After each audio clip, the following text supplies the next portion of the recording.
mushonga wekubvisa nhumbu unoiswa kwete kumwa nekumuromo unouraya. Asi 5 nhumbu vanhu varege kuita pamiri ka dzimwe dzacho dzinenge siri choice yangu yekuti ndinoda kuita pamiri. Sekuti unenge uchitengesa bonde protector rinogona kutsemuka wakutoita pamiri apo munhu iye pamwe autozivi kuti anogara kupi. Pamwe ndigweje wanotosangana kana mazuwe handisi kutoziva kuti ndiye. Pamwe sesex work unokwanisa kusangana nevanhu kana 6 kana 7 pazuva kana 8. Pa8 ipapo anoita 2 pazuva rimwe chete unogona kuprotector anogona kuputika. Asi kuti uchizoziva kuti muridzi wenhumbi iyi ndehupi unokwanisa kuita sei unokwanisa kusazviziva. Plus nekutooma kwakaita upenyu ufunge kuti kumba kwacho ndine vana 5 ndoti futi nhumbu ndinoichengeterwa nani mwana wacho ndiromiendeswa nani kuchikoro kubva chikafu infect kubva ndichimuzvara mwana wacho nakunyoresa chaiko. Mari yekuti nditoenda kunonyoresa maternity yachona ndenge ndisina. Kuzvipatara kwacho kana usina kunyoresa ukaenda nhumbi yarwadza havakutambiri because vanenge vachida mari yavo. Vakakutambira asi vanogona kunge vachikuita rafu yekuti havakutore semunhu nekuti unenge usina kubhadhira mari yematernity.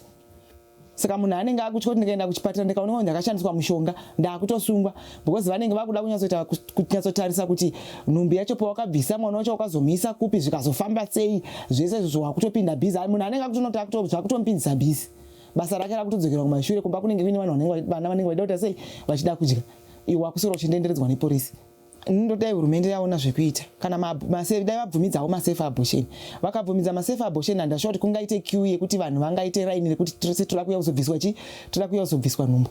Asi munhu ukaenda kwekwe especially sevanhu vanenge vane nhumbu dzane vana mukati dzaidzeka mumwe munhu ukaenda ukanoiswa kana pasikano ukaratidzwa kunzi mwana wako uika unogona kungofunga pfungwa dzekuti ndichada kuti mwana wangu aite sei nhumbi yangu ite sei ibviswe. Wakutorwadziwa kuti mwana wangu zviri nangu ndimuzvare ndiite sei ndimuchengete. But kana tichibayana kunokumba hakuna skani kungobayana chete mwana achitobuda tichinorasa.